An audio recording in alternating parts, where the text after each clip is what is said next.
Welcome to Avant Technology Insights. I'm your host, Ken Presti, Research Vice President of Avant Research and Analytics. The link between solving business challenges and cutting-edge technologies has become tighter and more complex than ever before. In this podcast series, we delve into how enterprise decision makers can leverage SD-WAN, IT security, unified communications as a service, and a host of other SaaS opportunities towards greater operational efficiencies and higher success.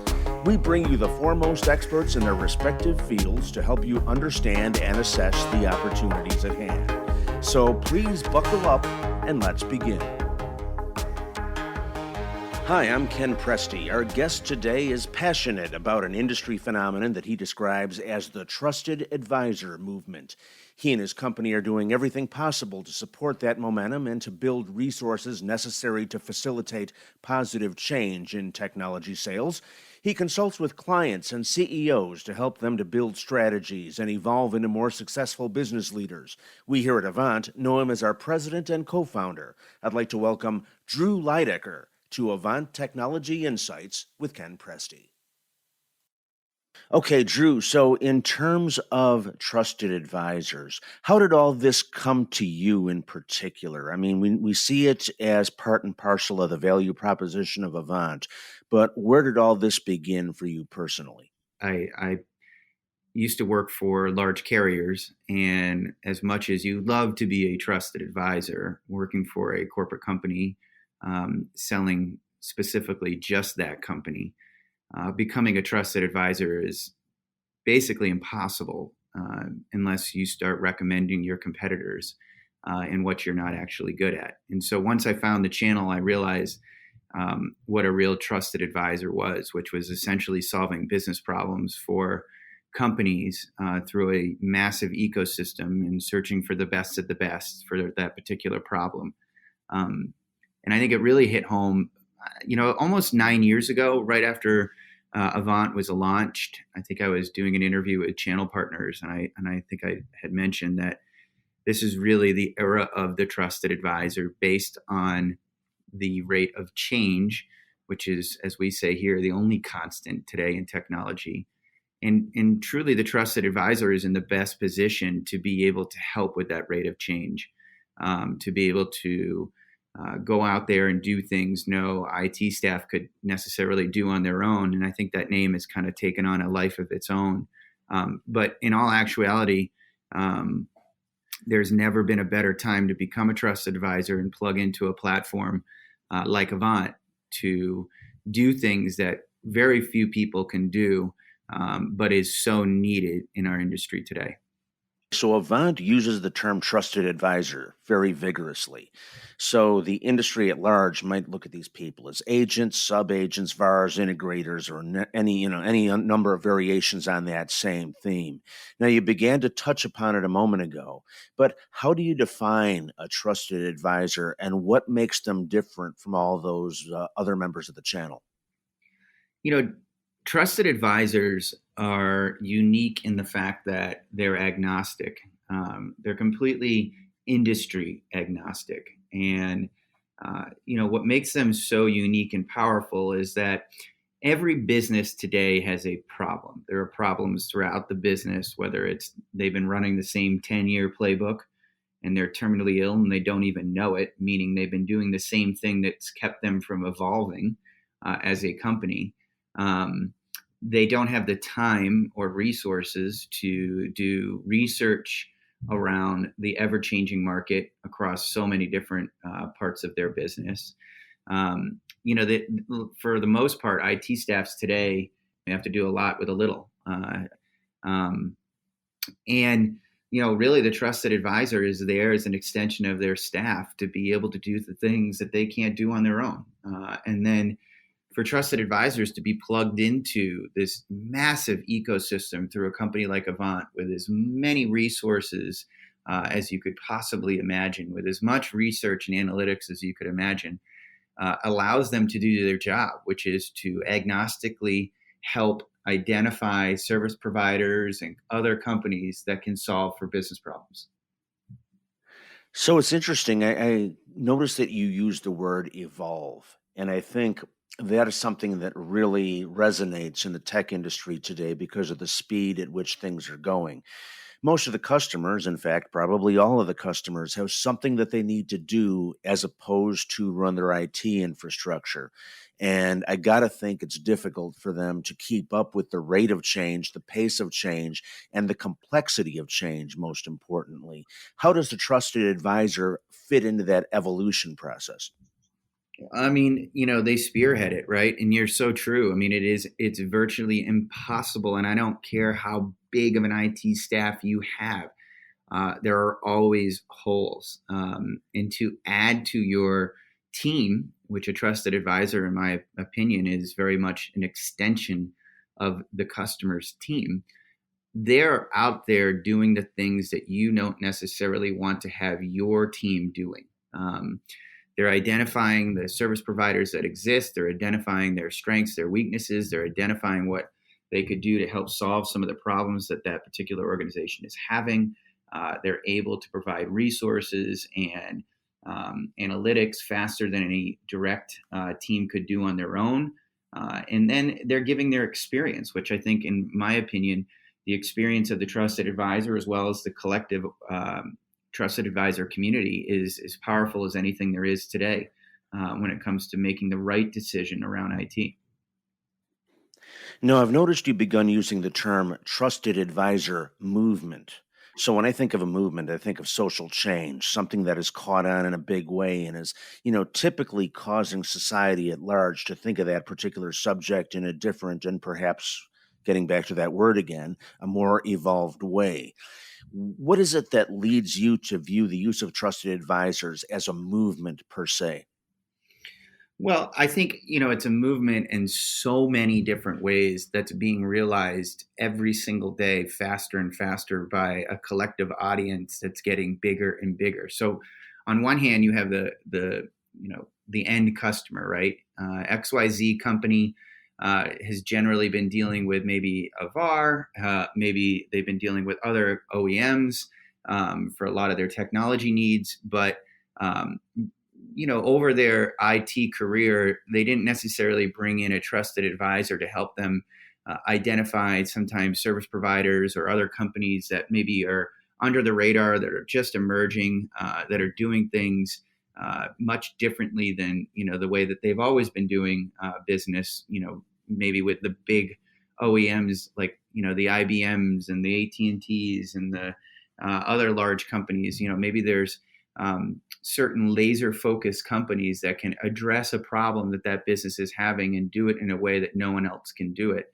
And so the end customer is realizing that there is this new group of individuals, the trusted advisors, that can come in with a completely different perspective, that can bring to bear a lot of research and service providers in this ecosystem that they represent that maybe hasn't had the same light in years past. And we're noticing that there's a new trend happening in the market, right? Where you have companies like Ring Central and 8x8 and Fuse that, they don't sell cable internet. They don't do mobile phones. They don't do cybersecurity. They just do unified communications. They just do CCAS. And they do it really, quite frankly, better than anyone else. They're laser focused on that. And what that's done is it's created this very large ecosystem of providers today that are very, very focused on core areas of technology, and they're doing it extremely well. But they're not household names. And so to do the research on these companies, to really understand what problems they can solve, takes a lot of time for IT staffs to be able to do on their own.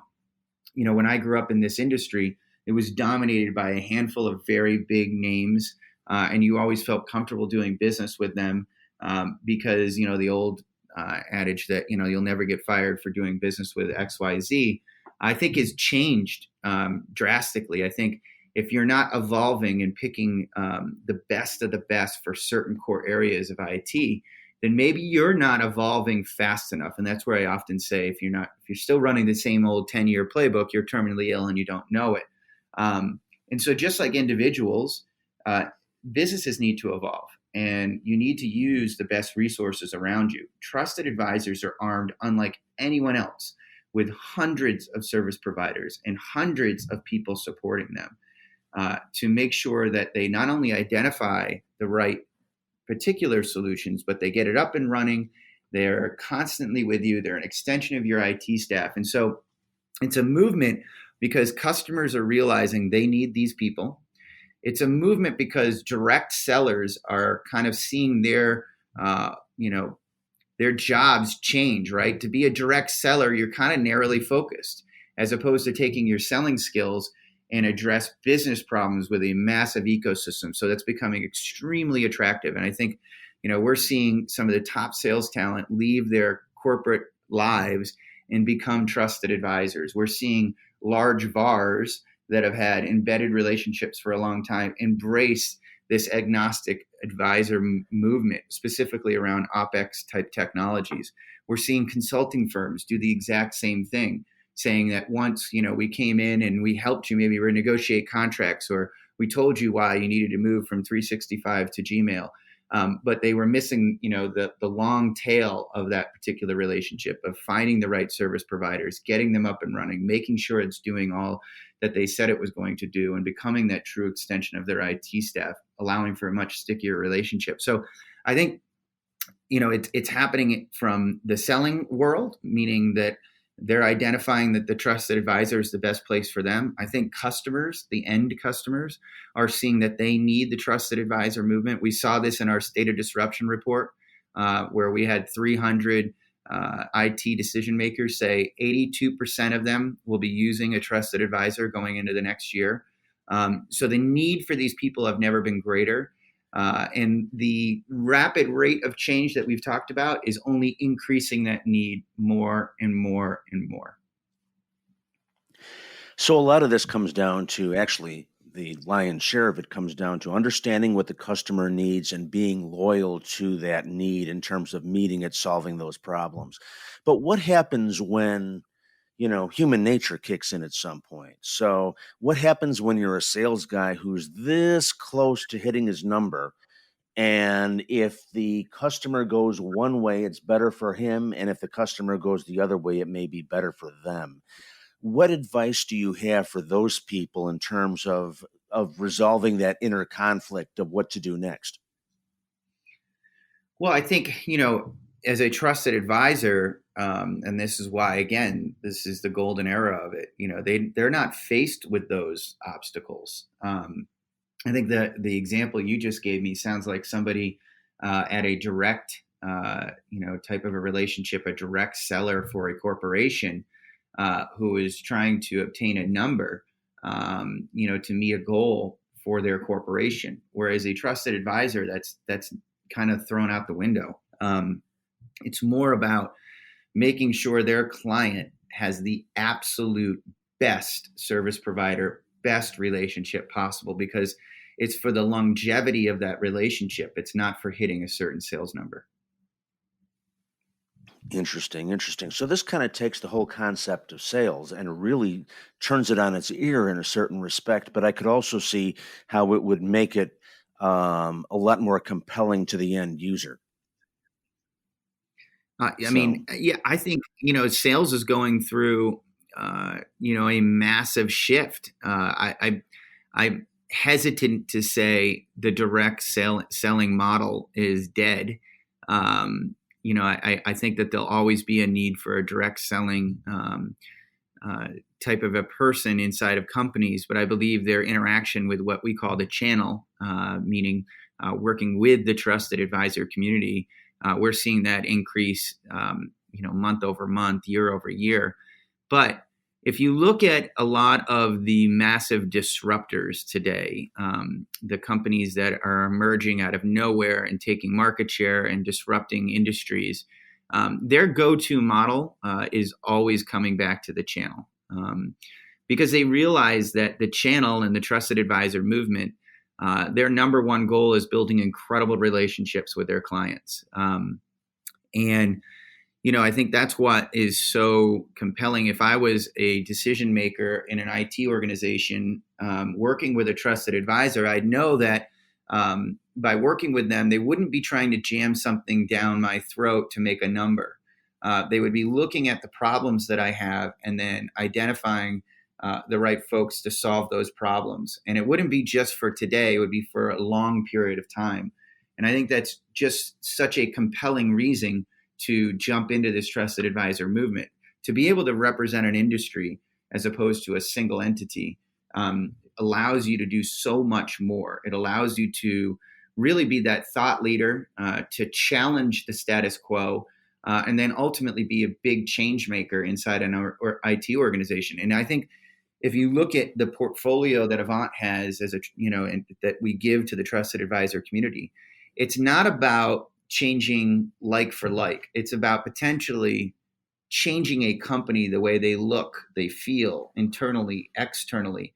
And so the technologies that we now sell and the service providers that we now sell are so dramatically impactful inside of IT organizations. But it'll only be that trusted advisor that'll be able to get those types of relationships and then ultimately drive that change through.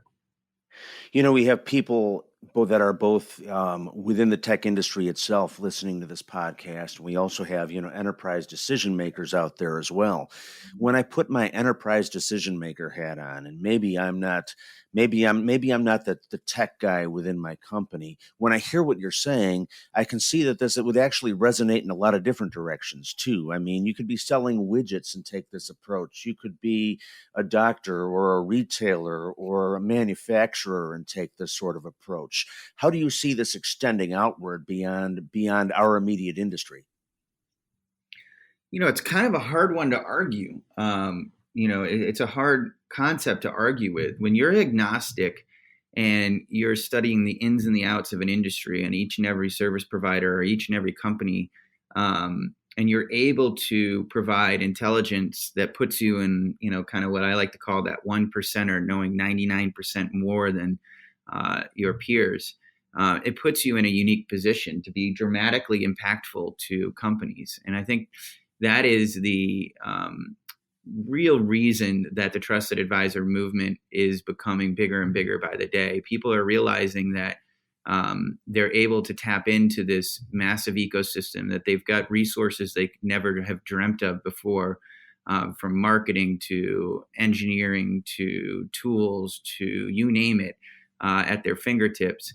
And it's about really going out there and building relationships with the folks that they're talking to day in and day out, identifying their problems, challenging those problems, and then relying on this incredible ecosystem that they have behind them. And to me, that's one of the reasons why we came up with the name Avant, right? Avant is tip of the spear, first guys in with an army behind them. And I think that's the same for the trusted advisor movement. You could be a one-man shop, a two-man shop, a 10-person shop, you name it. But then you plug into a platform like ours that has this huge pool of resources and tools and technology and research, allowing you to help your customers ultimately make the right decision. That's a very hard thing to argue with. So I think this will probably spawn in all sorts of industries today, because it just seems like the right way to source what you're looking for.